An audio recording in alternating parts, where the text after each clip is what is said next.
Hello, very beautiful community. Are you losing your mind, or is your informational environment going crazy, or a bit of both? Or is an abnormal informational environment just the new normal? Let's have a look at the post-truth explanatory rampage that Trump's been on about his war on Iran. He has told Axios that the whole thing could last 2 or 3 days. He's then told the NYT that the military intends for it to last 4 to 5 weeks. We intended 4 to 5 weeks, quote unquote.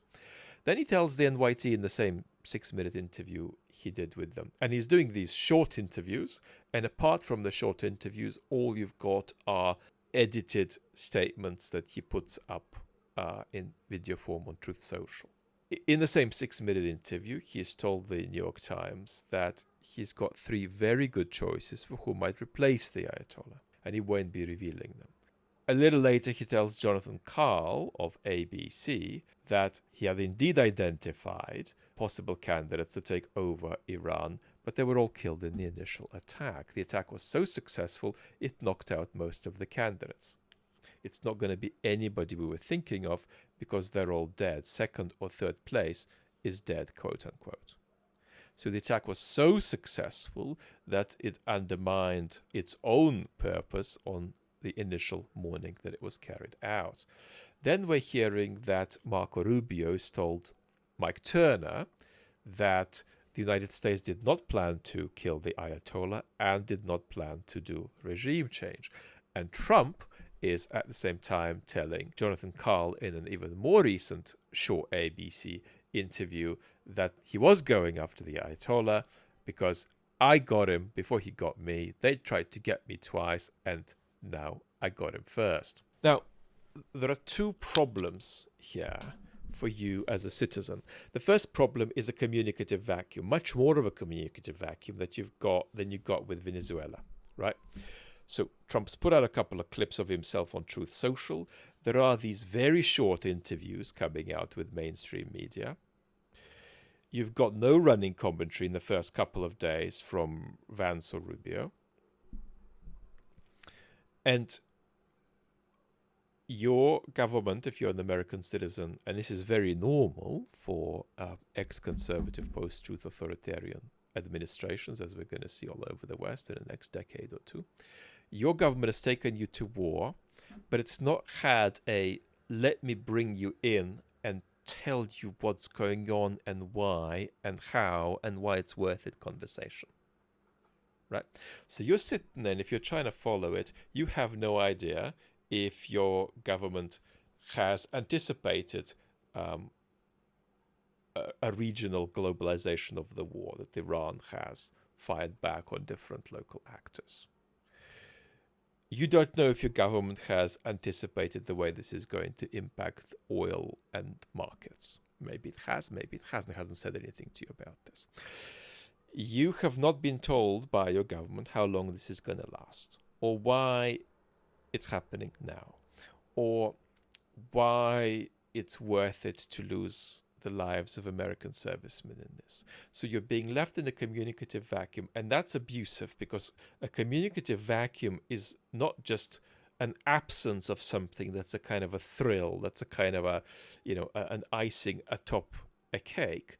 It's a central part of democratic discourse. And we often think these days of not just democracy, but elections themselves in a kind of emaciated way, which makes us think that elections are all about voting and then going home and trying to survive, trying to stabilize your livelihood, or just enjoying your livelihood if you're comfortable and enjoying consuming. The conversation that a country has with itself about what it is doing in between the election cycles is itself as essential a part of democratic life as the voting process. So communicative vacuum about big and urgent issues is parasitic upon democracy. It is itself an attack on democracy, but it gets worse because there's a second issue we're facing, which is the post-truth issue. So let's make a 3-way distinction. Your government can have a lack of an objective. your government can lack an interpersonally unified objective. So different people in the administration think different things about what's happening, even if they all agree or claim to agree that it's a good thing. They don't necessarily share how it's a good thing, right? And then the third truly problematic situation, if you've got a lack of an intrapersonally unified objective, if you've got one and the same person, especially one and the same person at the pinnacle of power, saying mutually exclusive things about what's happening.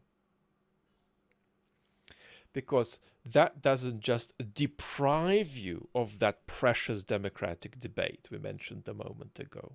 That deprives you of faith that debate like that is possible or desirable or coherent, right? That's a more fundamental democratic failure, right? Because you're being left with the impression that the information environment is not bad, but unhandleable, meaningless, unintelligible, incoherent. And so you might as well depoliticize yourself, give up and get on with your life, right?